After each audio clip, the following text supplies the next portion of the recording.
السلام عليكم، السلام عليكم، عسلامة عسلامة، شنو أحوالكم؟ إن شاء الله تكونوا لاباس، الصحة لاباس، إن شاء الله كل من يشاهد هذا الفيديو في هذه الساعة يكون بصحة وعافية إن شاء الله. رجعت لكم حبايبنا بفيديو جديد، إن شاء الله يا ربي كما قلت لكم تعاونوني إن القناة كما قلت لكم جديدة، إنكم تبرتجيو هذا الفيديو في كل مواقع التواصل الاجتماعي، لكن قبل ما تبرتجيو ما تنساوش إنكم تشتركوا في القناة، يعني شجعوني اللي يجي قدامه الفيديو إنه يشترك في القناة ويفعل الجرس باش يوصله كل جديد. كذلك يعني حبيت نقول لكم إنكم كان عجبكم هذا الفيديو شجعوني كذلك إنكم تعملوا لايك، يعني تعملوا جيم وتعملوا كومنتير، يعني اكتبوا لي كومنتير عجبكم الفيديو ما عجبكمش، وأيضا إنكم بارتاجيو هذا الفيديو في كل مواقع التواصل الاجتماعي، إن كان فيسبوك انستغرام تيك توك وين ما تحبوا. ويلا الآن نتابع ونستمتع بهذا الفيديو. يلا.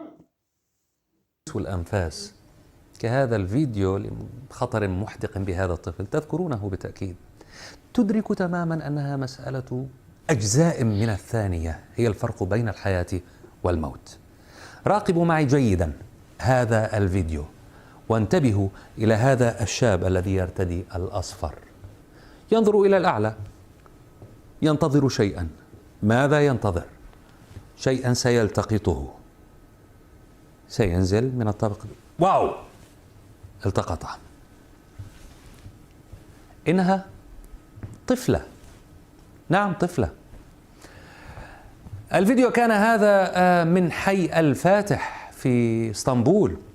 هذا الحي سأعيده، يعني أعيد الفيديو هذا على البطيء.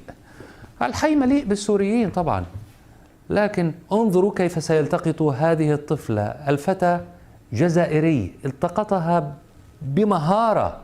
هناك شيء وقع معها يبدو على الأرض لكنه أمسك بها جيدا. الفتى الجزائري اسمه فوزي، يعمل في ورشة للنجارة في شارع، نفس الشارع الذي فيه منزل هذه الطفلة التي كانت على وشك الموت. سقطت من نافذة منزلها وأسرع وتمركزت تحت النافذة قبل أن يتمكن من التقاطها. انظروا إلى بيتها هنا، من هنا سقطت. إذا أردنا أن نقيس المسافة من هنا فستجدون أنها تقريبا 10 أمتار. الطفلة عمرها عامان واسمها ضحى، تعيش مع عائلتها السورية في هذا المنزل في اسطنبول. طبعا سقطت من هذا الشباك وارتفاعه كما قلت لكم هو عبارة عن 10 أمتار. تقول الصحافة التركية إن أمها كانت مشغولة فقط في الطبخ. هلا الآن ضحى في صحة جيدة، وهذه صورتها مع من أنقذها، فوزي، في حديقة الحي. ربما هناك من سيريها عندما تكبر. هذا الفيديو، من شاهد هذه الفيديوهات أو الفيديو لفوزي علق عليه. محمد زعتر يقول: مشهد أوسكاري بطولي من هذا الشاب حماه الله، والحمد لله الذي حمى الطفل بإلهام هذا الشاب الباسل لالتقاطها. خليل المصري يقول: شكرا لهذا الشاب والحمد لله على سلامة الطفلة. الأطفال نعمة من الله، ديروا بالكم على أطفالكم، في ناس عم تدفع اللي فوقها واللي تحتها لتجيب مولود واحد. ما بعرف شو ظروف الأهل، لكن الانتباه والحذر واجب. أما باسل توكاتلي يقول: لسه بخلفه، يقول لسه بخلفه يهملوا، لازم يبطلوا يجيبوا أولاد يربوا يلي عندهم بشكل صح. يا أخي أنا سوري ومعارض لهذا الشيء. ينتقدوا كثرة إنجاب الأطفال وعدم رعايتهم. كول سران تونسي يقول: مبروك للشاب الحساس، حقا أنقذ حياة الطفلة، يجب أن يكافأ على عمله الرائع. والشاب الجزائري المنقذ للطفلة السورية فوزي زعباط هو معي الآن من اسطنبول. مرحبا بك يا فوزي. كيف لاحظت أن الطفلة على الشباك؟ هل كنت يعني يا مرحبا بك. كيف لاحظت هذه الطفلة على الشباك؟ لماذا مثلا لم تصرخ عندما رأيتها؟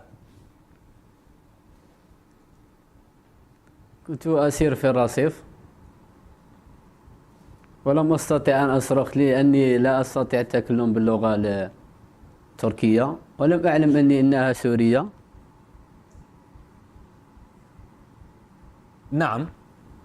كنت أسير في الرصيف فجأة رأيتها في النافذة، خلف النافذة فتاة صغيرة تبلغ من العمر 2 سنين. سبحان الله، فاقتربت منها فسقطت فأمسكتها. هل يعني كيف كانت ردة فعل الأهل عندما عرفوا أن ابنتهم سقطت من النافذة وتم إنقاذها من قبل شاب يافع؟ كانت ردة فعل يعني كيف راح أشرح لك. كانت ردة فعلهم قوية كثير، لأن البنت ما صار فيها شيء ومسكتها الحمد لله. طيب، بالنسبة لأهلك، ماذا قالوا لك بعد هذا الفيديو؟ ماذا قال لك والدك؟ هل كافأك؟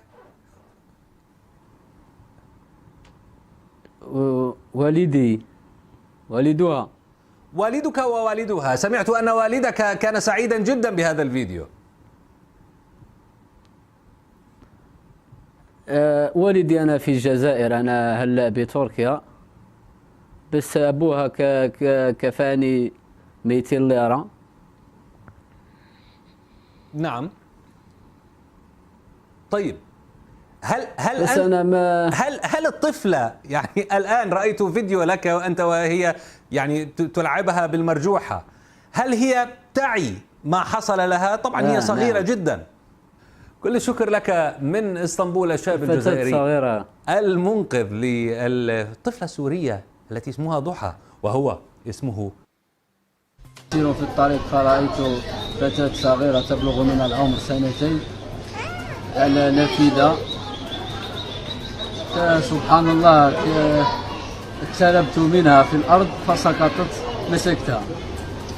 هذا كل شيء.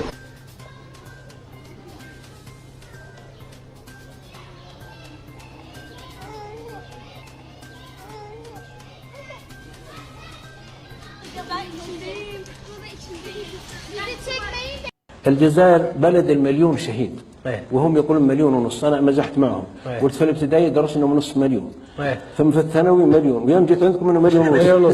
قلت حي وانعم واكرم. الجزائري باختصار، الانسان الجزائري كريم صريح شجاع صادق. حي الجزائر واخطف في نواديها وابعث لها الشوق باديها قاصيها ودانيها. أرض البطولات حي الله مقدمكم كتائب البغي قد جزوا نواصيها. الله في وقفات لا تنسى. أنا بكيت في الجزائر 3 مرات، سالت دموعي. مرة ما اللي يبكي عند النشيد الوطني. يوم أنشد، أنا شاعر، أنشد النشيد الوطني، قال لي الدكتور في جامعة عبد القادر في قسنطينة، قال ترى هذا النشيد الوطني نشيدنا كتبه اسمه مفدى زكريا شاعر جزائري قتل في الزنزانة، قتله الفرنسيين. كتب القصيدة بدمه، يقول قسم النشيد من الآن افتح عليه، ترى أقوى نشيد يمكن في العرب هذا النشيد الجزائري. يقول قسما باللامعات الناسفات والرياح مدري والجبال النائفات الشامخات والبروق اللامعات مدري. ثم يقول إلين يقول فيها أنا ماني بحافظ، يقول يا فرنسا قد دنا قد مضى وقت العتاب وطوينا. انتهى الفيديو حبايبنا، انتهى الفيديو. ان شاء الله عجبكم، وان شاء الله نتلاقاو في فيديوهات تانية، ونقول لكم تصبحون على الف خير. مع السلامة.